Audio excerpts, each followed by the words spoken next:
Buenas tardes a todos, biribiri. ¿Cómo están? ¿Todo bien? ¿Todo legal? ¿Todo tranco? Y hoy día vamos a estar chill, vamos a estar viendo un docu, pero de uno de los juegos favoritos que yo tenía de cabros chicos, y yo creo que más de alguno de mi generación fue de los que primero jugó. Estamos hablando de nada más, ni nada menos, ni nada más que de Tetris. Así que vamos a estar viendo el documental de cómo nació Tetris. Vamos allá.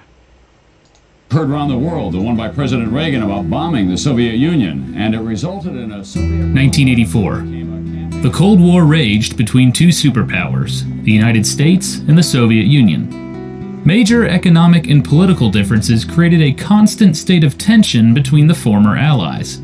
Capitalist United States experienced unprecedented economic growth. Apple released the highly anticipated Macintosh personal computer. Los Angeles hosted the 1984 Summer Olympics. Two major blockbusters hit theaters, Ghostbusters and Gremlins. Bruce Springsteen released his most successful record, Born in the USA. The nation grew and prospered, socially and economically. But the communist Soviet Union was a stark contrast. The economy was stagnant. The cost of oil, one of the country's leading exports, declined. The country boycotted the 1984 Summer Olympics, citing anti-Soviet hysteria. General Secretary Konstantin Chernenko was terminally ill. Mikhail Gorbachev waited in the wings. The country was 5 years into a conflict with Afghanistan. Citizens grew frustrated and had little money. The government enacted sweeping reforms to eradicate dissent and restore order. The two nations couldn't have been more divided. But that summer, a computer programmer in the Soviet Union created something special. It was a puzzle game that took the video game industry by storm and helped break the boundaries between the two superpowers. Esa historia de Tetris.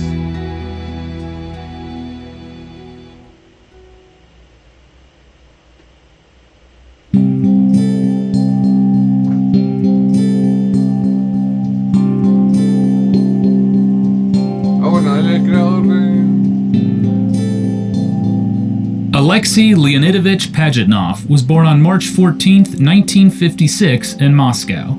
His mother was a journalist who reported on cinema, a somewhat controversial art form in the Soviet Union. His father was a philosopher, a writer, and a dissident of the communist regime. When Pajitnov was 11, his parents divorced. From then on, he and his mother lived alone in a one-bedroom apartment. But their time together introduced him to pop culture. As a writer, his mother regularly attended the Moscow International Film Festival. Sometimes she brought young Alexei along and introduced him to films from around the world. He loved James Bond. He also loved math puzzles and board games, one of the few forms of entertainment available to children of the Soviet Union. One of his favorites was Pentominoes. The goal of the game is to arrange 12 unique puzzle pieces consisting of 5 blocks each into a rectangle. As a child in the 60s, Pajitnov witnessed the competition of space exploration between the United States and the Soviet Union. The USSR recruited scientists and engineers to give them an advantage. They hoped to draw children into the field by showing off the latest technology. As a result, 17-year-old Pajitnov was introduced to the computer. It left a lasting impression on him. He enrolled at the Moscow Institute of Aviation, where he earned his master's degree in applied mathematics. After graduating, Pajitnov joined the famous Russian Academy of Sciences in Moscow, where he landed a research position in the Dornitsyn Computing Center. But the computing center wasn't exactly at the forefront of technology. All employees used the same room-sized mainframe computer. Work conditions weren't ideal either. Pajitnov shared his desk with 3 other researchers. He followed the same routine almost every day. Wake up between 7:30 and 8 a.m., eat a breakfast of sausage, eggs, and cottage cheese, run some errands, then arrive at the computing center by 10 a.m. He worked until midnight, which gave him some alone time in the evenings. Eventually, Pajitnov and a few other employees got an upgrade, their own personal Electronica 60 computer workstation. It was a huge upgrade over the giant mainframe computers, but to the rest of the modern world, it was ancient. The Electronica 60 was a clone of the LSI-11 computer, a system that came out 9 years prior.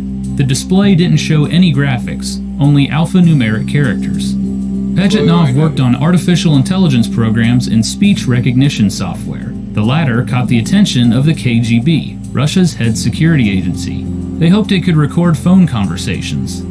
But in the evenings, Pajitnov and a few other researchers had the computers to themselves to work on their own side projects. One programmer was obsessed with Pac-Man, one of the few arcade games to make its way past the Iron Curtain. He spent hours trying to reverse engineer it. There was also Dmitry Pavlovsky, a fellow researcher and friend who programmed several games on the giant mainframe computer stored away in the computing center.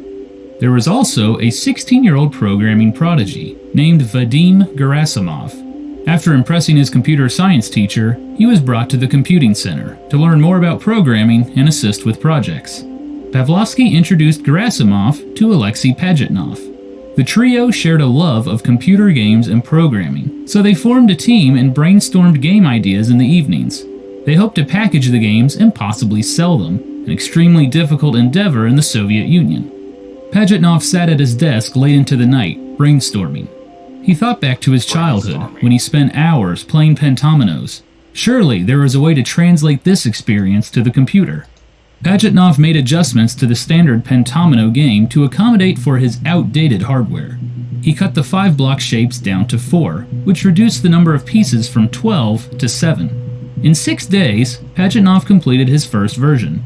He named it Genetic Engineering. The goal was simple: arrange the pieces until they fit into a box. It worked, but there was just one problem. It was boring. Once a player figured out the solution, they had no reason to play again. The game needed to challenge and engage the player. So Pajitnov made the game more hectic. He narrowed the playing field to the center of the screen and had the pieces fall constantly. It was definitely more engaging and fast-paced, but that created a new problem. If you failed to complete a row, it stayed on the screen. If you completed a row, it stayed on the screen too. It wasn't satisfying, and the game ended too quickly. Pajitnov's next modification made the game addictive. As soon as the player filled in an entire row, it disappeared. The game could potentially last forever, and fitting the puzzle pieces together was a satisfying reward. Suddenly, he couldn't stop playing his new game. He even played during work hours, claiming to be debugging software. The game was naturally addictive, and didn't require any sort of tutorial or explanation. Pajitnov named the game Tetris, combining the Greek word tetra, meaning 4, with his favorite sport, tennis. It had a basic scoring system, no sound, and no extra levels. But it was addictive, and easily the best game in the trio's computer game package. But no one ever imagined Tetris would make it outside the halls of the Dordnitsin Computing Center. It only worked on the outdated Electronica 60 computer. Tetris gained a small cult following at the Russian Academy of Sciences. Pajitnov wanted to expand his audience, but the only way to do that was to program the game for a more commonly available platform, the IBM PC. He approached the 16-year-old whiz kid, Vadim Gerasimov, and asked if he could assist. It would be a somewhat difficult task. Gerasimov needed to rewrite the entire program on a computer he'd never used before. But in only a few days, Gerasimov had a working prototype. He had a fully functional, widely compatible version ready in a few weeks. He added color to the tetrominoes, multiple levels, plus the ability to save your high score. Tetris was more addictive than ever before. However, the dream of selling their collection of games was falling apart. Starting a business, let alone a software business, was highly unusual in communist Soviet Union. Plus, they made Tetris at the Russian Academy of Sciences, which technically made the game government property. Pajitnov, Pavlovsky, and Gerasimov didn't want to see their hard work go to waste. They named their collection of games Computer Funfair and made copies, which they distributed to whoever was interested.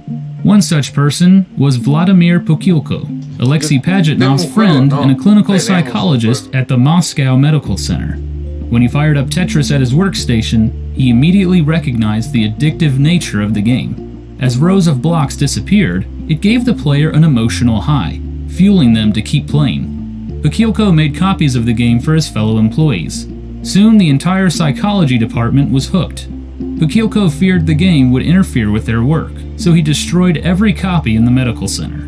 But the game found its way back. Rather than fight it, Bakilko thought the game could be useful in studying addiction.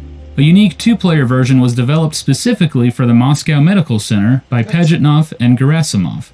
By 1986, Tetris spread like wildfire throughout the Soviet Union. Almost anyone with access to an IBM PC had some form of the game. Pajitnov didn't make a penny, but he was excited about the popularity of the game. But it was only the beginning. Eventually, Tetris made its way outside the Soviet Union, which ignited an epic battle to cash in on the puzzle game. Cash in. O sea, de partida ganan la Pac-Man, pues.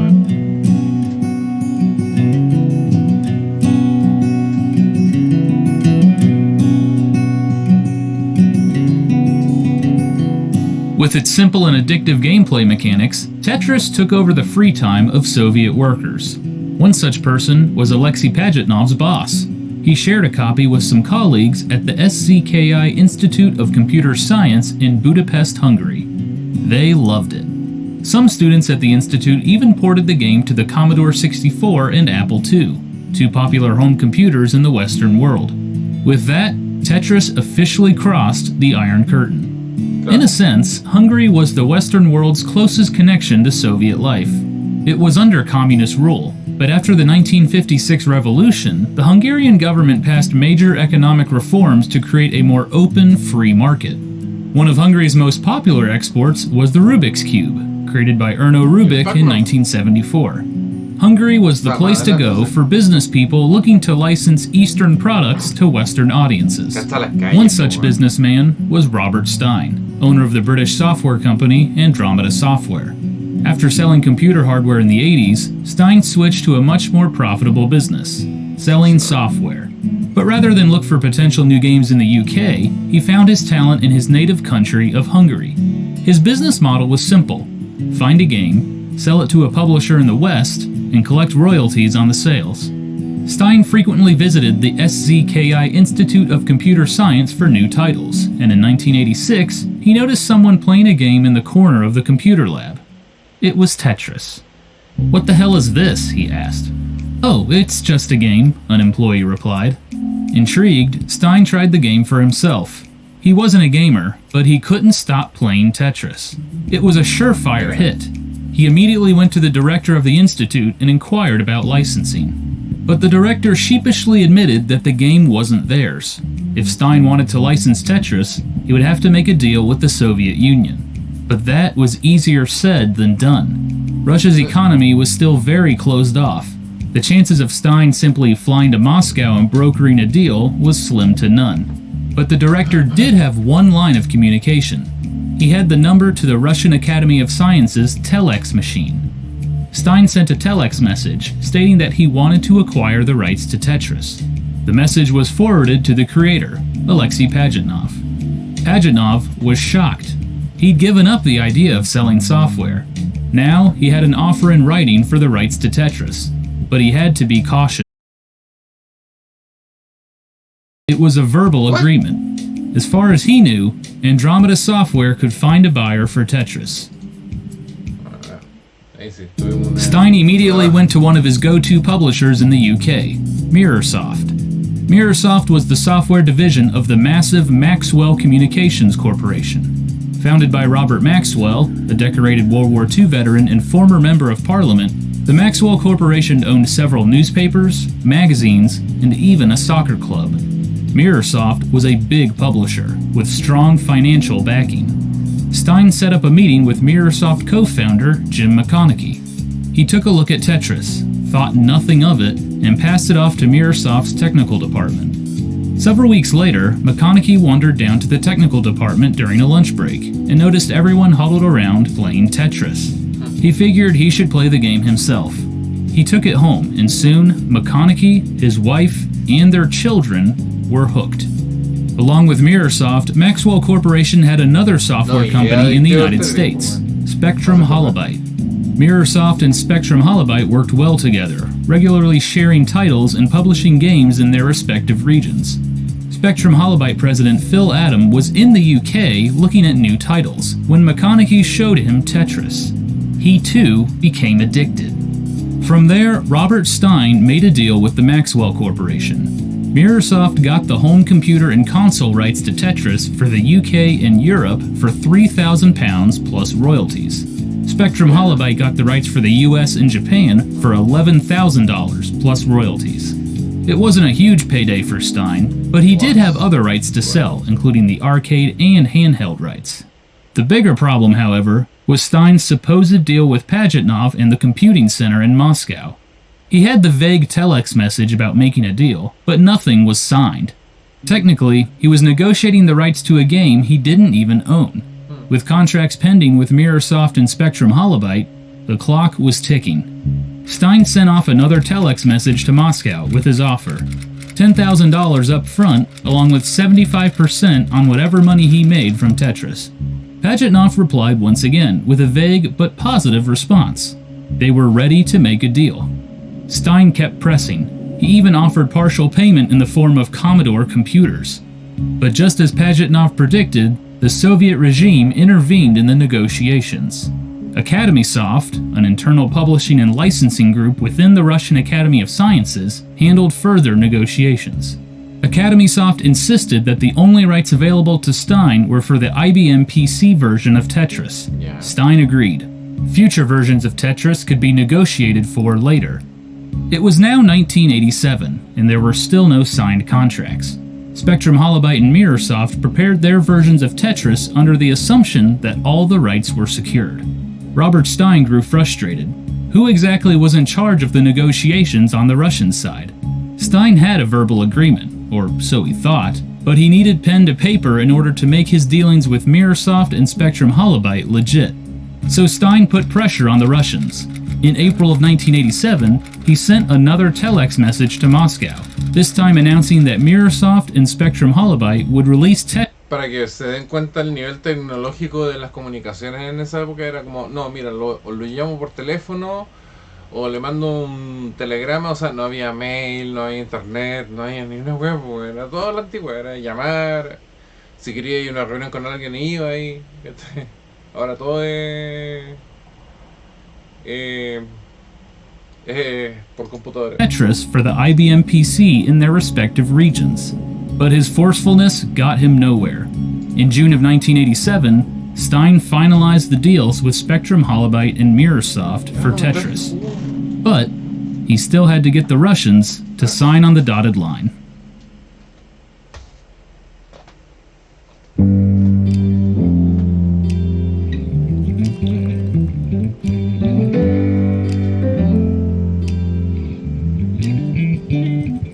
Robert Stein assured Spectrum Holobyte and Mirrorsoft that he would secure a deal with the Russians, so the two companies moved forward with Tetris. But marketing was a big issue. Tetris was an addictive game, but it was unlike any other game on the market. There was no story or hero. The graphics weren't cutting edge. Phil Adam, president of Spectrum Holobyte, noted that Tetris was the first Russian game to be commercialized in North America. Why not use this to their advantage?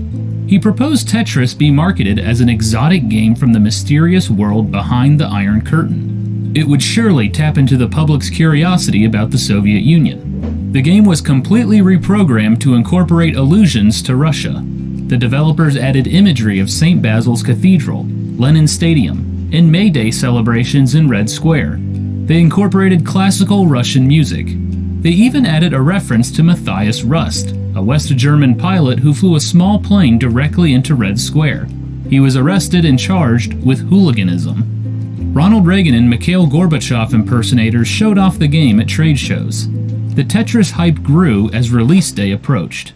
But right before Tetris launched, in January of 1988, Robert Stein received a telex message from another organization in Russia. The group accused Stein of selling Tetris illegally and demanded that further negotiations go through them. They were known as ELORG. ELORG was short for Electronic Org Technica.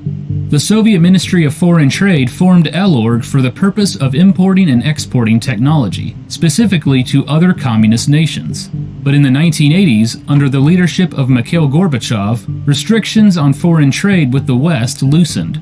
ELORG was now free to seek licensing deals for technology internationally. This included computer software. Elorg learned that some of the researchers at the Russian Academy of Sciences were creating computer programs, including Pajitnov's artificial intelligence software. Elorg met with Pajitnov to see if the program could be sold internationally.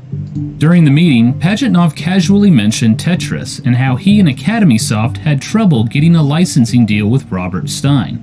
Representatives from Elorg were shocked. Pajitnov and AcademySoft had no authority to negotiate international software licensing deals. They demanded all the paperwork be handed over immediately. What they learned was incredible. A researcher at the Russian Academy of Sciences was negotiating an international business deal for a video game. Not only that, but it was about to be sold in the West, and nothing had been signed. From that point on, Elorg was in charge of all negotiations for Tetris. They asked Robert Stein to come to Moscow to explain himself. When he arrived, Stein said it felt like an interrogation. Representatives from Elorg didn't trust him. "Why are you selling Tetris without our permission?" they asked. "I didn't even know your group existed," Stein replied. He held his ground, arguing that pulling the deal now could be an embarrassment to the USSR, as it would make them seem unreliable in the world economy. The two sides went back and forth in what seemed like a never-ending game of tennis. Elorg wanted final approval over any of the games. Stein wanted the rights to all home computer systems, not just the IBM PC. The two sides continued to negotiate. Nothing had been signed. But in the West, Tetris moved forward. On January 29, 1988, Spectrum Holobyte released Tetris for $34.95. It came in a red box with the word Tetris written in Russian in bold yellow characters. It stood out from the other games.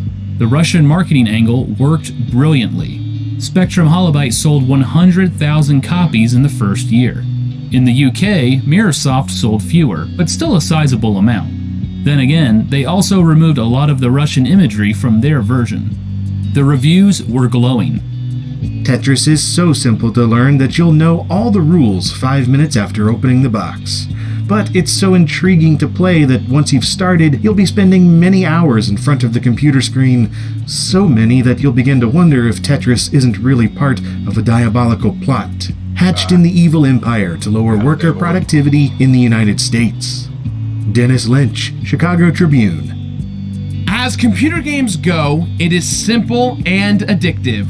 Critics say it lacks the guns and explosions and mayhem that appeal to young connoisseurs of American entertainment software. But then, Soviet software is apparently softline. Peter Lewis, The New York Times.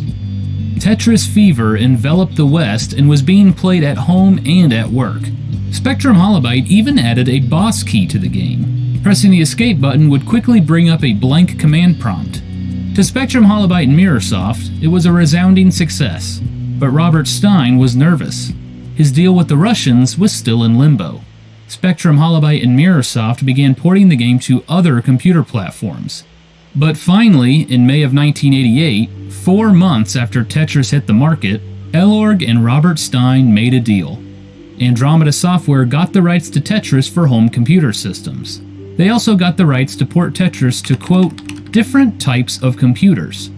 To Stein, this meant home consoles as well. Elorg received an undisclosed amount up front, as well as royalties on every game sold. Stein breathed a sigh of relief. He quickly phoned Jim McConaughey at Mirrorsoft, confirming the deal was officially done.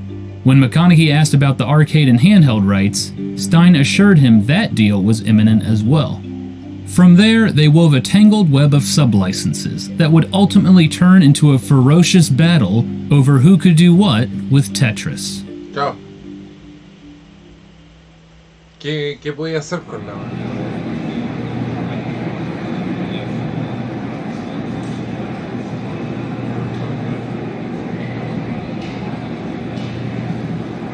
In January of 1988, Spectrum Holobyte showed off their new product at the Winter Consumer Electronics Show in Las Vegas.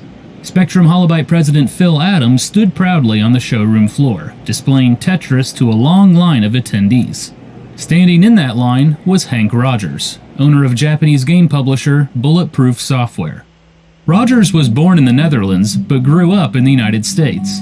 While in college at the University of Hawaii, he fell in love with a Japanese woman and moved back to Japan with her.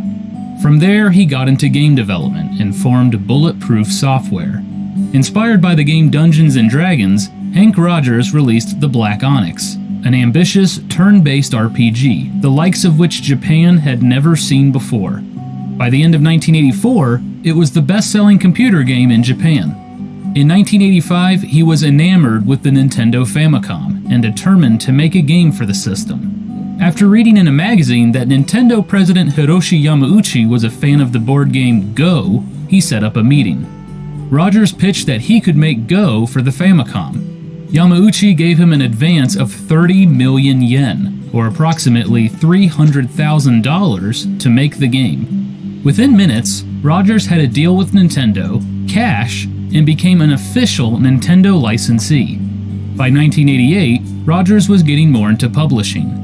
He frequented trade shows, looking for the next big game to bring back to Japan. So there he stood, waiting in line to play an odd-looking new game from Russia, Tetris. He wasn't quite sure what to make of it.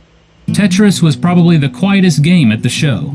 Even then, products were graphically exciting, but this game was a totally different thing. I wanted to play it because it struck some basic chord.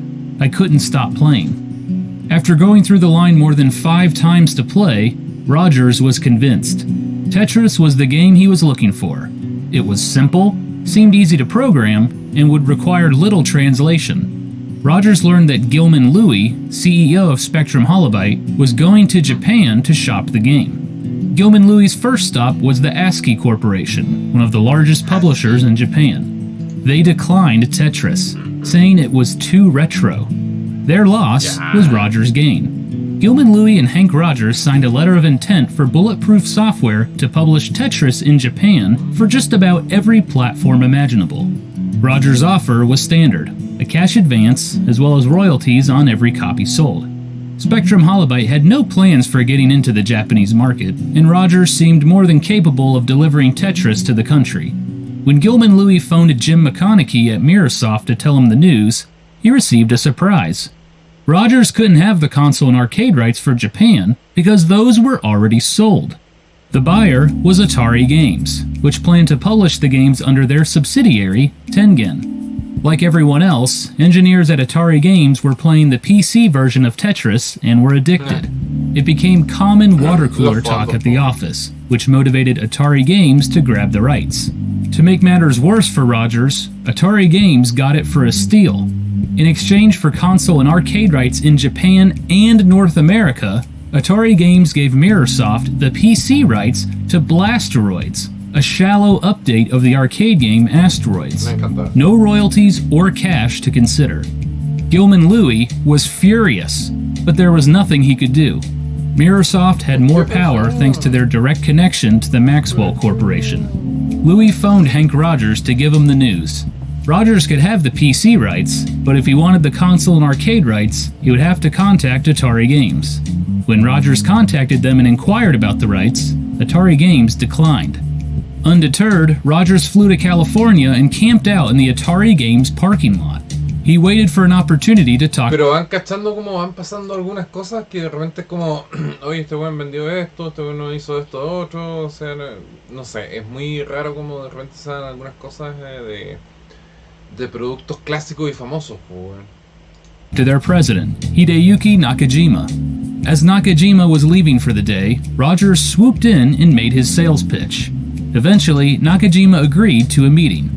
Over a sushi dinner, the two businessmen hashed out the details. Nakajima couldn't sell the arcade rights. He had already sold them to Sega, but he was willing to sell the console rights in Japan. Nakajima didn't care too much about having the console rights in Japan because he was focusing on the North American market. The price tag was steep. Rogers had to cough up $300,000 for the console rights, but he was confident the game was a hit. However, initial sales in Japan were low. Bulletproof Software only received 40,000 orders. Rogers contacted Nintendo president Hiroshi Yamauchi in hopes that he could help push the game. Yamauchi was curious, so he passed Tetris down to one of his designers, Shigeru Miyamoto. Several days later, Yamauchi asked Miyamoto if Tetris was a good game. Yes, ¿Explico quién es replied Miyamoto? Miyamoto. When Yamauchi asked why, Miyamoto responded, "Because your secretaries and accountants are playing it." With that, Yamauchi understood Tetris's universal appeal, and he agreed to help push sales of Tetris. Orders increased from 40,000 to over 200,000.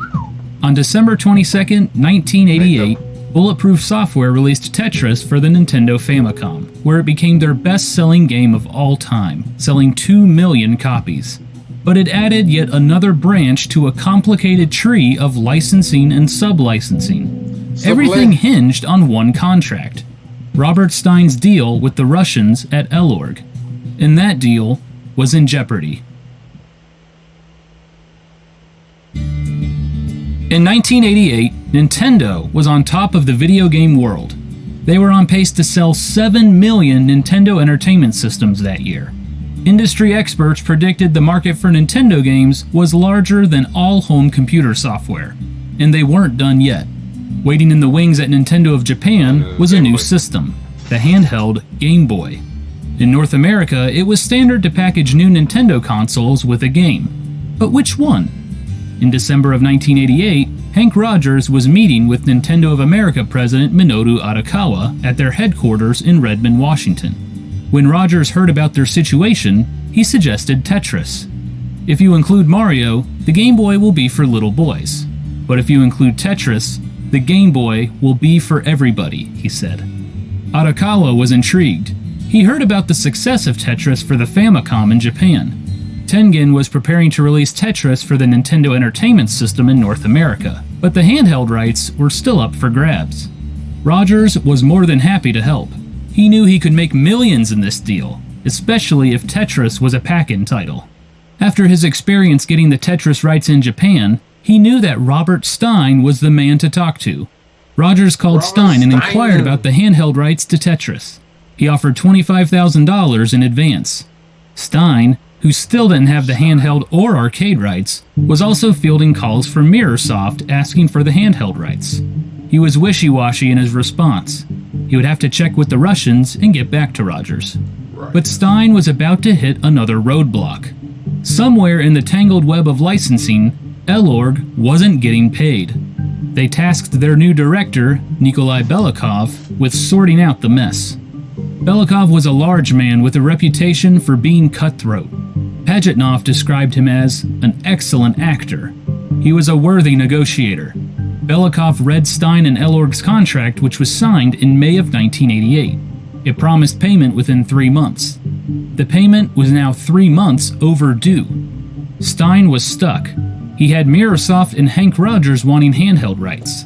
Unlicensed arcade versions of Tetris were already being sold. He figured his best chance to sort everything out was to fly to Moscow and meet with Belikov. Meanwhile, Hank Rogers felt ignored. He grew suspicious of Robert Stein. Not only that, but he got word that Gilman Louie of Spectrum Holobyte was trying to sell the handheld rights for Tetris to Nintendo.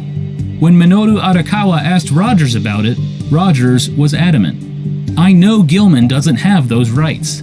Give me a chance to finalize that deal." Rogers decided that it would be easier if he just dealt with the Russians himself, and headed off to Moscow. In the UK, Mirrorsoft caught wind of Nintendo's interest in handheld rights. Parent company Maxwell Corporation sent Kevin Maxwell, the son of owner Robert Maxwell, to Moscow. Maxwell Corporation had connections with Russian diplomats, and would have much more power securing the handheld and arcade rights. In February of 1989, all three men, Stein, Rogers, and Maxwell, flew to Moscow to get their piece of the Tetris pie. The battle for Tetris was about to begin.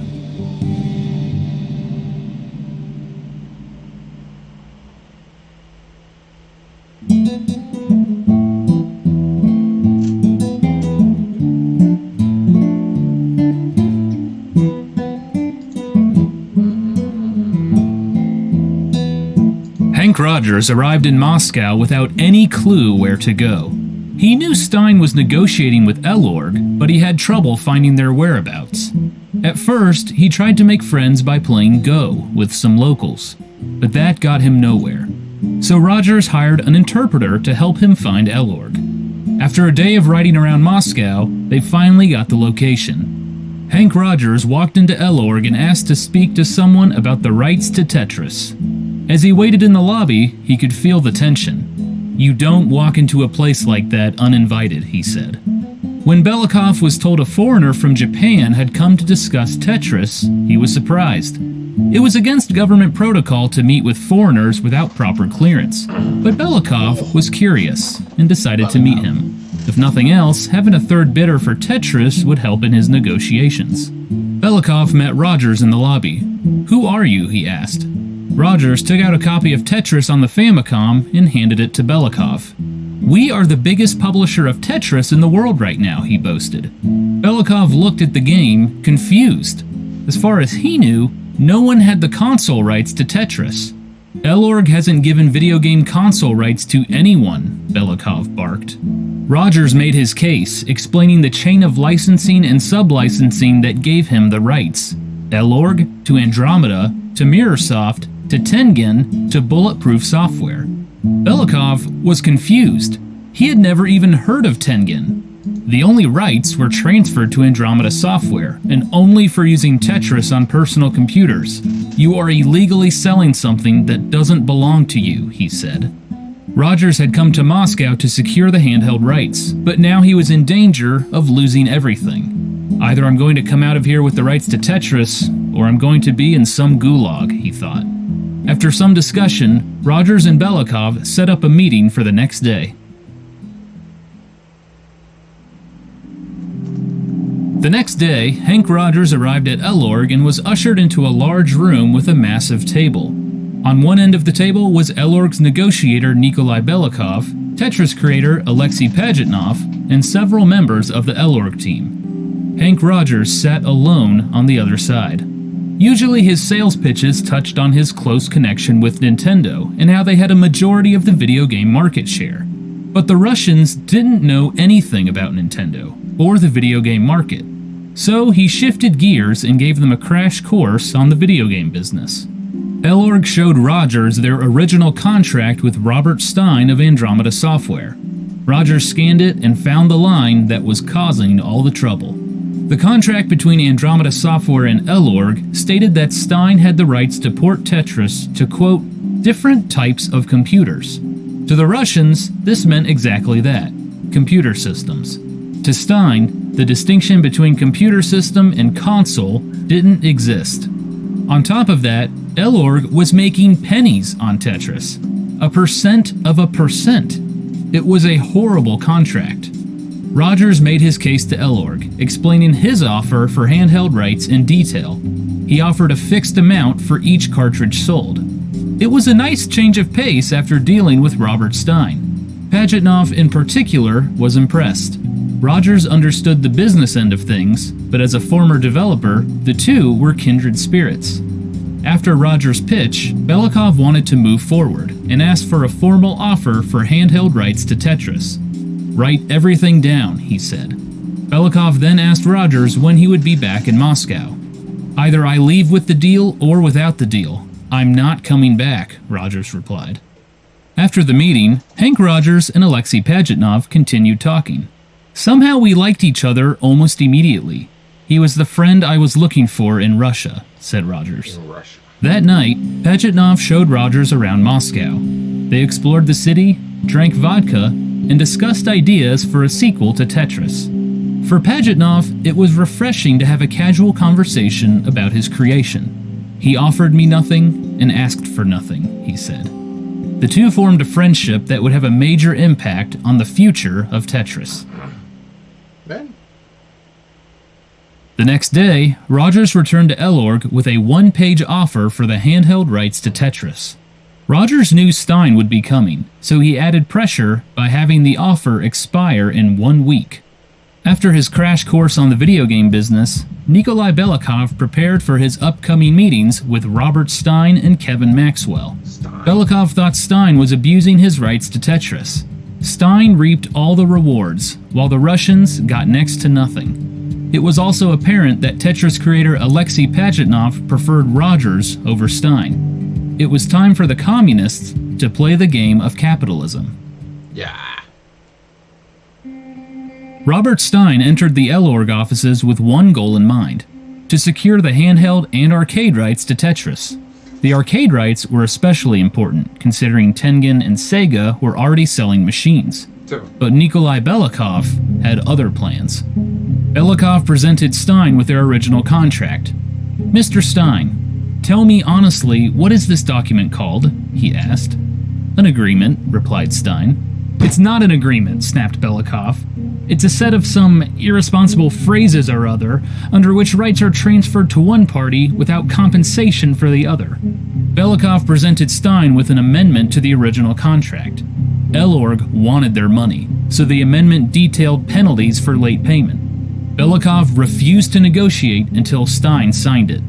Stein agreed to read over the amendment and return in a few days. It wasn't the friendliest meeting, but Stein was confident that once all of this was smoothed over, he would secure the handheld and arcade rights. Belikov's next meeting was with Kevin Maxwell, the son of Maxwell Corporation owner Robert Maxwell. Robert Maxwell had connections to Russian bureaucrats, including General Secretary Mikhail Gorbachev. Mirrorsoft was confident that Kevin Maxwell would get the ball rolling in their favor to secure the handheld rights. Belikov began the meeting by sliding the Famicom Tetris box across the table. "What is this?" he bluffed. What the Maxwell fuck is this? had no idea. He guessed it was a pirated copy of Tetris. "Only more reason for Mirrorsoft and Elorg to make a deal and get rid of these fakes," he said. Maxwell's ignorance of the situation was his downfall. For Belikov, it was confirmation that no one had the home console rights to Tetris. It would be foolish for Belikov to completely blow off Maxwell, even if he knew he was full of it. Their connections to Russia were relevant, and they had deep pockets. If it was indeed a pirated copy of Tetris, Belikov said, then Mirrorsoft should make a bid for the home console rights. He threw in another deal as well. Elorg would receive publishing rights to several Maxwell Corporation reference books and encyclopedias. In exchange, Mirrorsoft was given a right of first refusal for any new rights to Tetris. Maxwell was satisfied with the arrangement and returned home, thinking he had moved things in a positive direction for Mirrorsoft. In reality, he had compromised everything. Back in his hotel room, Robert Stein read over the amendment to his original contract with Elorg. It was basically the same, plus some extreme penalties for late payments. Getting the arcade rights was crucial, and in order to get them, Stein had to sign the amendment.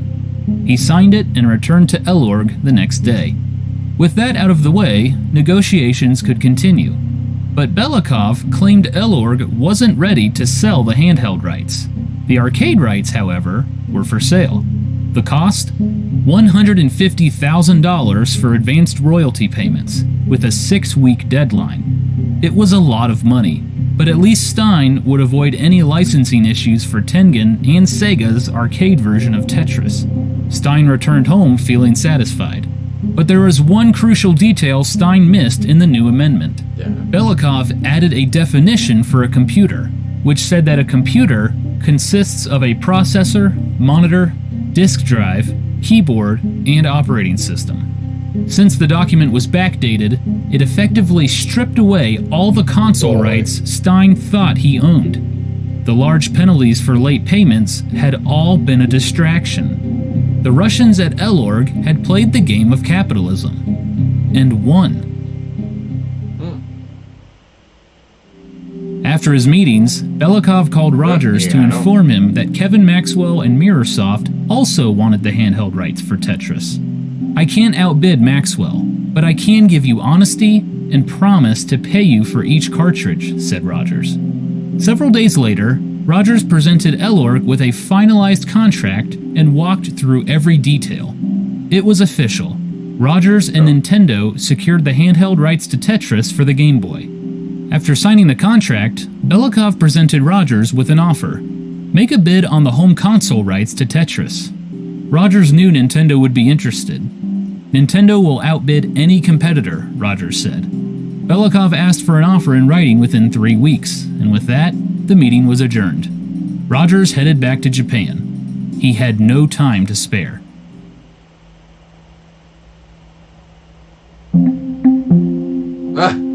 Mario. Que Endgame. No la película, ojo. As soon as he got back to Japan, Hank Rogers phoned Minoru Arakawa at Nintendo of America with the news. Nintendo not only had the handheld rights to Tetris, but due to contractual issues, they had a chance to snag the home console rights as well. Arakawa relayed the message to Nintendo of America Vice President Howard Lincoln. Lincoln's eyes lit up. This deal could make millions for Nintendo.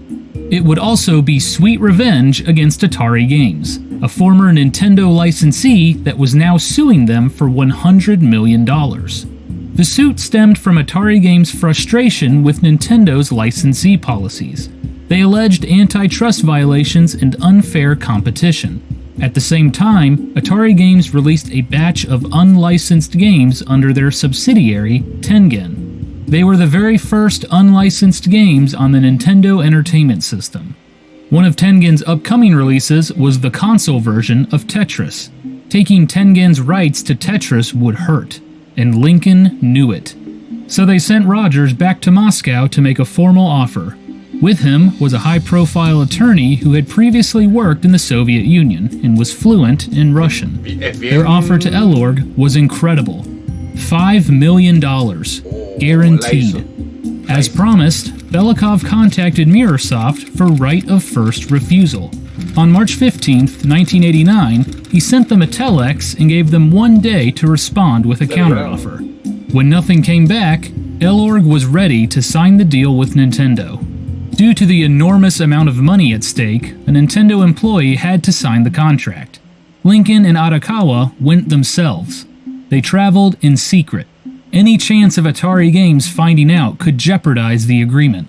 They told Nintendo of America employees they were traveling to Japan and took off for Moscow. Negotiations continued when they arrived.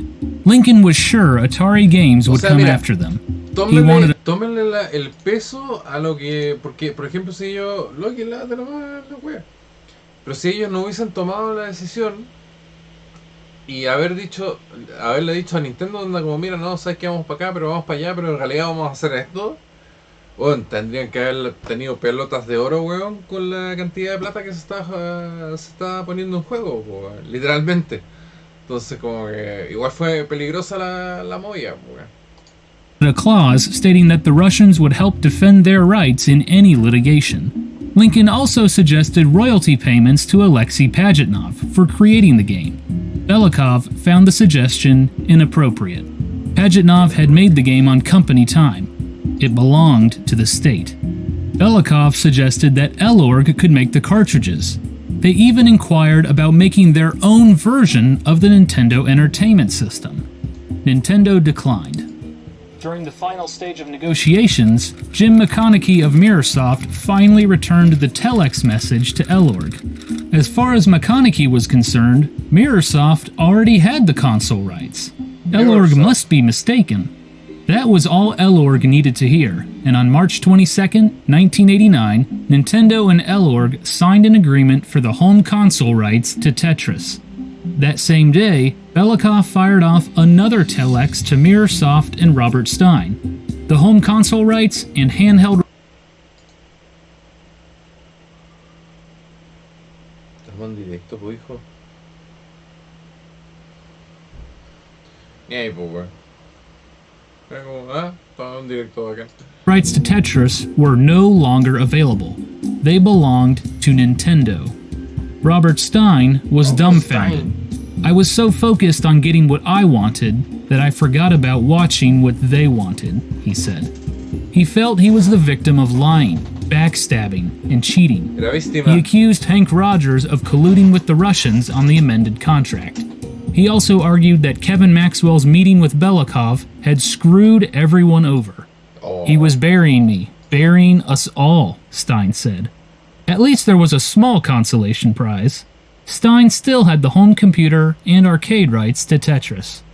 Kevin Maxwell was furious when he heard the news. "You are now in grave breach twice over of our agreements with you," he said in a reply telex to Elorg. He also threatened to get Soviet authorities involved.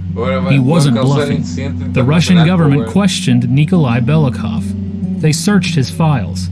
But Belikov stood his ground and assured Nintendo that they would honor their commitment. Balikov. When Kevin Maxwell told his father the news about Tetris, he reportedly, quote, went apeshit. Robert Maxwell took his anger all the way to Mikhail Gorbachev, now General Secretary of the Soviet Union. Gorbachev had more important matters at hand. His country was on the verge of collapse.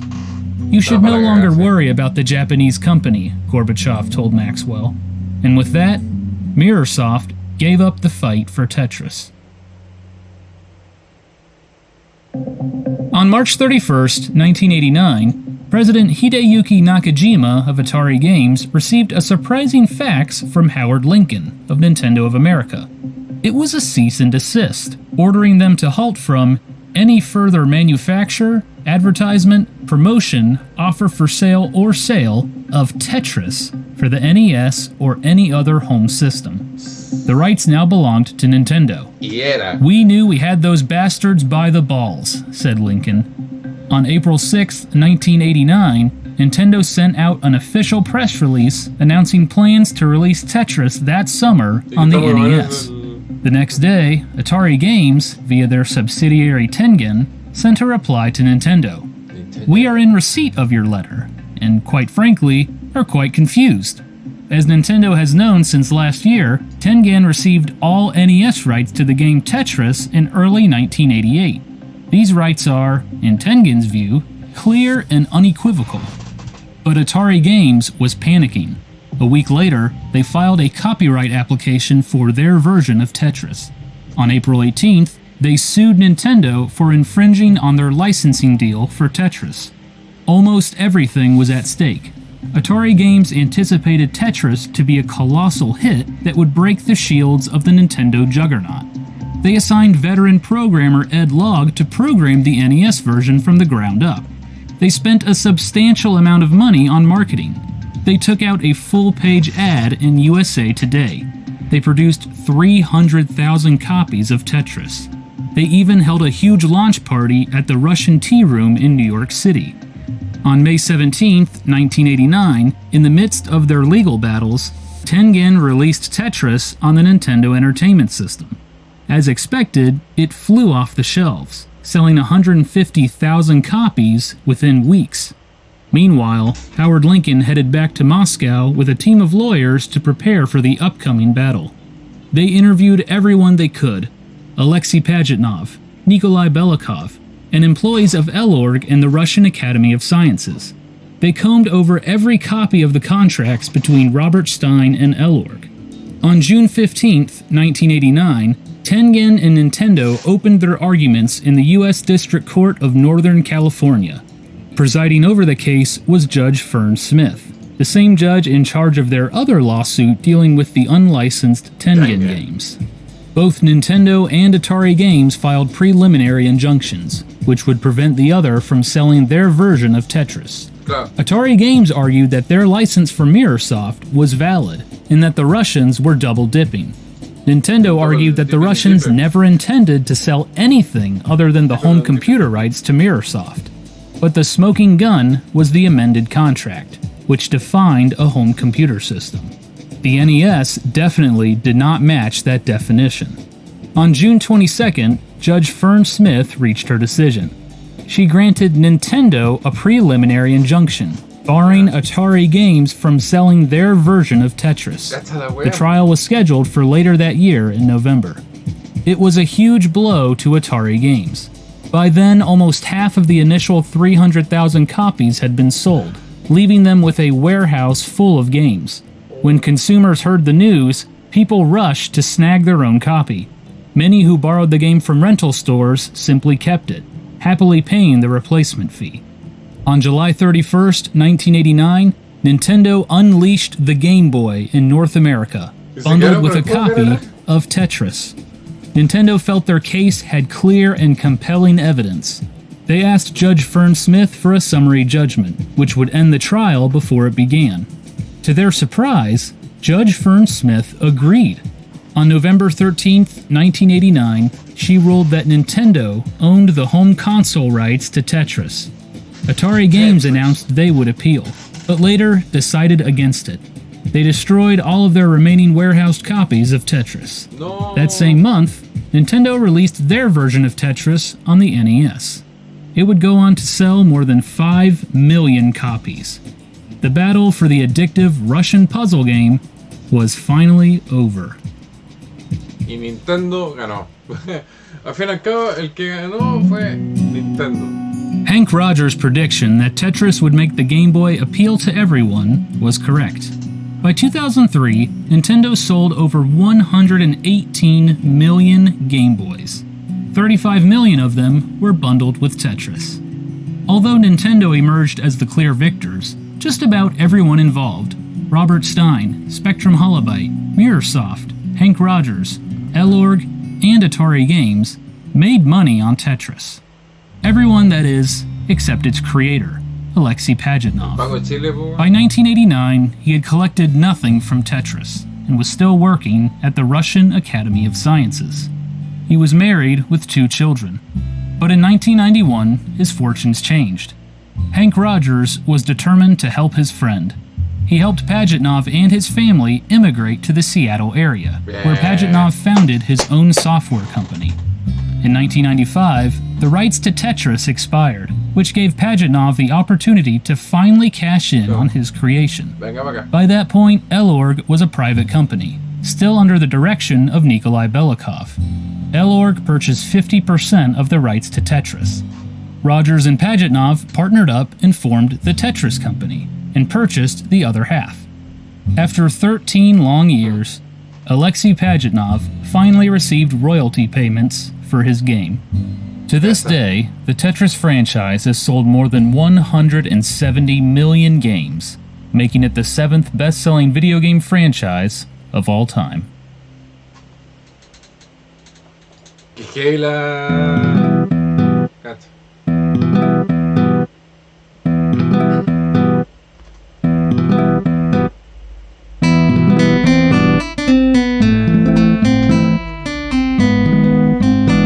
Ingeniero en Google, que bueno, ya era acá.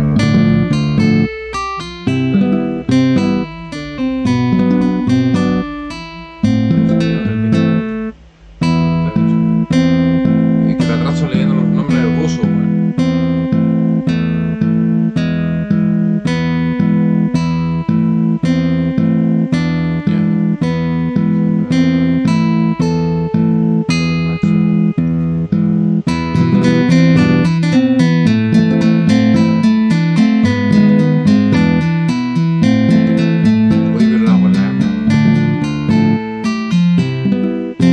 Ojo que viene la película de esto, así que es bueno que hayamos visto el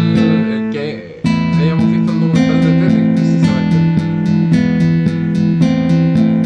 Porque viene la película de la historia de Tetris, entonces, que de hecho estuvimos revisando el trailer acá y todo, así que para que se diera más contexto y se supiera, bueno, ustedes les spoileé toda la película porque acá se ve en que terminó todo, pues bueno. Como dice un amigo por ahí, es el viaje, no el fin.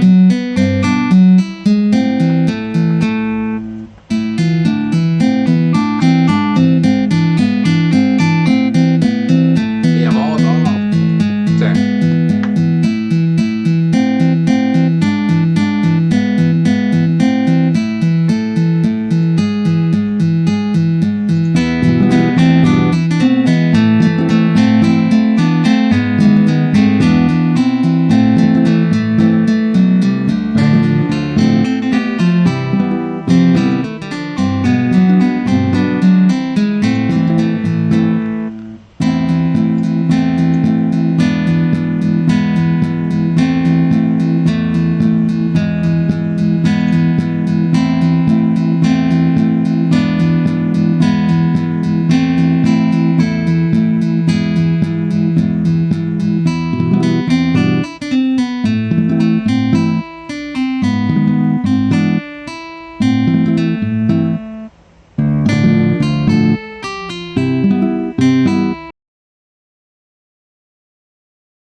Historian is provided in part by supporters on Patreon. Thank you. Thank you. No, thank you.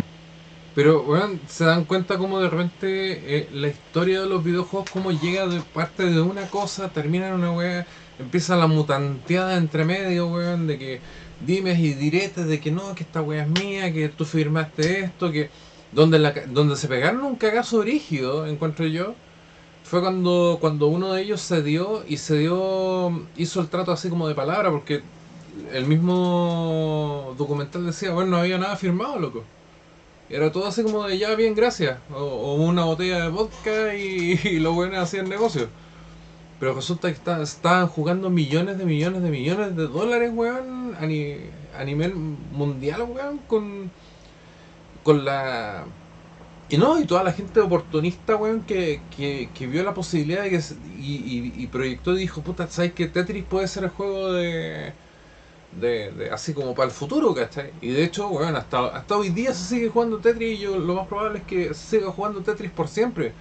Porque es un juego totalmente universal, como explicaba el mismo documental, es un juego universal, es un juego que es fácil de jugar, que tú, aunque no seas gamer o seas...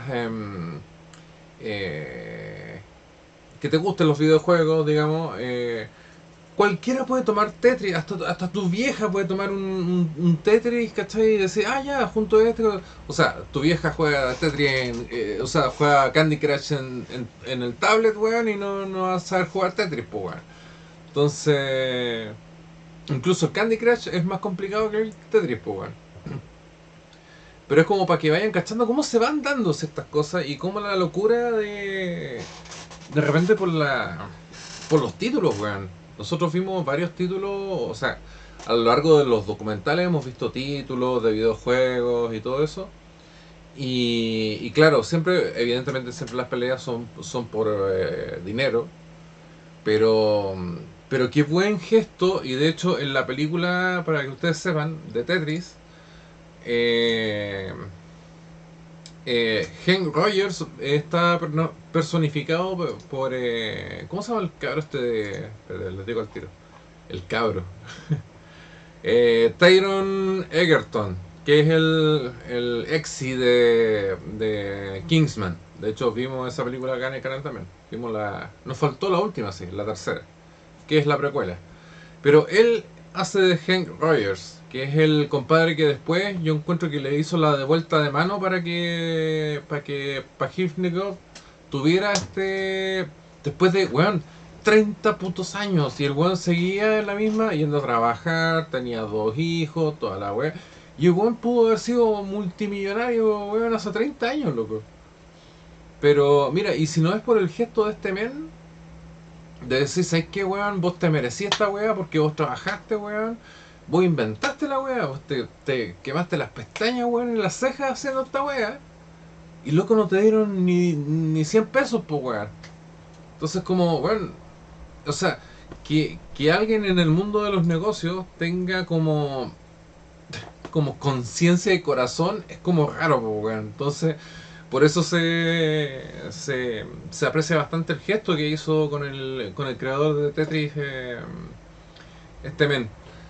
Así que, chicos, lo vamos a estar dejando hasta acá. Era solamente el docu para que pasemos un ratito la tarde. Y ya en la noche nos vamos a tirar, no sé, pues nos podemos tirar Kakaroto. Porque nos podemos tirar un Kakaroto, sí. Podría ser un Dragon Ball Kakarot. Porque mañana domingo tenemos películas y tenemos todo, y yo quiero enfocarlo más tirado para Dragon Ball, ¿cachai? Entonces vamos a hacer algo por ahí. Así que, chicos, por ahora lo vamos dejando hasta acá. Así que espero que les haya encantado el documental. Yo me lo disfruté todo. Loki me dejó mordido entero, pero no importa. ¿Y cuánto se llama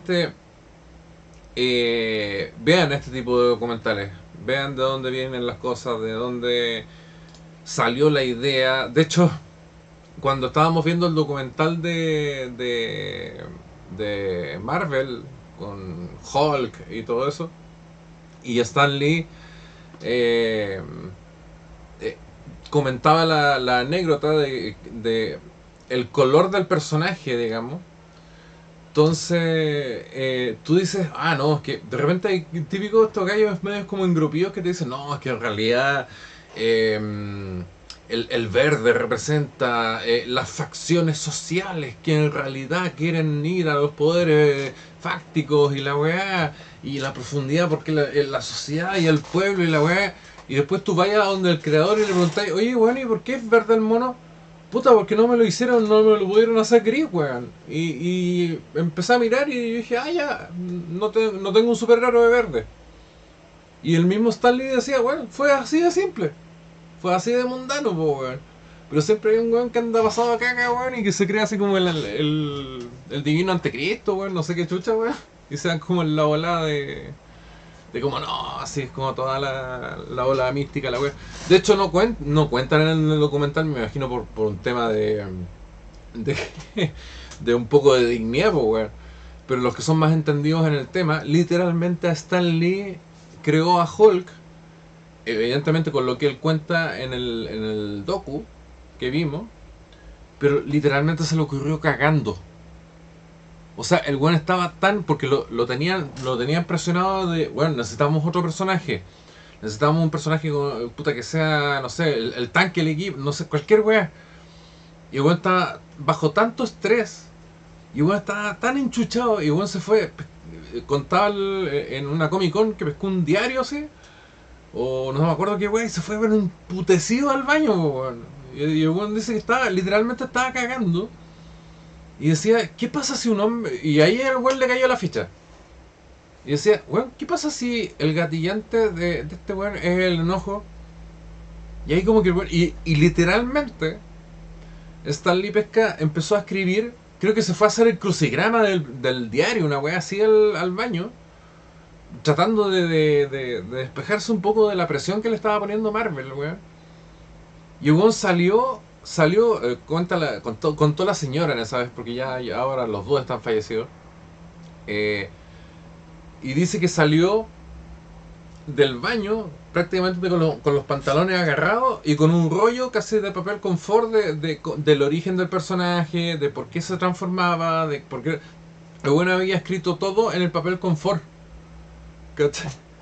Y fue literalmente para cagarse la risa, porque dice que la señora cuenta que ve a Stan Lee moviéndose como puede para ir a agarrar un teléfono para contactar a Jack Kirby, que era el dibujante, porque recordemos, el que te diga que, oh, que bien que dibujaba Stan Lee, ese weón es un ignorante de mierda, porque Stan Lee nunca pescó un lápiz, weón, para dibujar algo. Para que lo sepan. Así que si escuchan un weón que diga así como, oh, weón, los dibujos de Stan Lee, weón, era la cagada, ese weón de partida no sabe nada y no tiene, weón, así, no entiende ni una wea, weón. Así que, porque, ojo, que lo he visto y he escuchado gente así como, no, bueno, a mí me encantan los dibujos de Stan Lee, weón, el culeado seco, weón. Y vos decís, ya, vale. Y te vais, pues, weón, es como, ¿de qué estáis hablando, pues, weón? Es como, no sé, pues, weón, es como que digáis que, puta, que me gustaba ese jugador brasilero, weón, Maradona. Es como que digáis una weá así, pues, weón, no tenía idea, pues, weón. Pero bueno, cabrón, ya no me extiendo más. Pero estaba pensando que... A ver, espérense. Déjenme considerar. A ver. No, vamos a dejar hasta... En la noche nos vamos a tirar full gameplay. Vamos a hacer que funcione el Fortnite. No sé, le vamos a echar carbón al router, weón. No sé qué mierda vamos a hacer, weón. Pero... De alguna forma BTR nos tiene que proporcionar el internet necesario para todas estas cagas. Así que... El día está calurosísimo. Y eso, chicos, no sé qué más contarles. Ahora yo me retiro, pero volveré, como dijo MacArthur. Y volveré con... weón, hablé igual que mi viejo, weón. Pero bueno, en fin. Cabros, que les vaya bien. Nos vemos en la noche. Mi nombre es Redex. Y nos vemos la próxima vez. Así que ahora les voy a... Uy, está el Neko... ¿Cómo se hace la raid, weón? Está mi socio, el Neko, weón, el Neko Regato. Debe estar haciendo sus tardes de verdad, pues, weón. Debe estar haciendo sus tardes de... ¿Cómo era esto? Esto era así, raid... Neko. Es con mayúscula.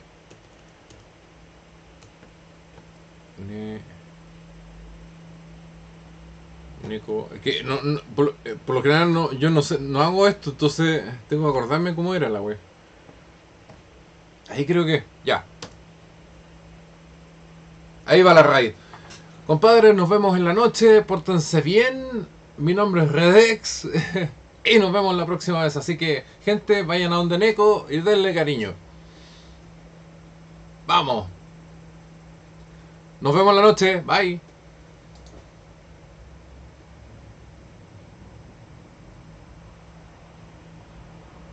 Y hacer una especie de señal. Prender una fogata o algo similar, algo que se vea desde el aire.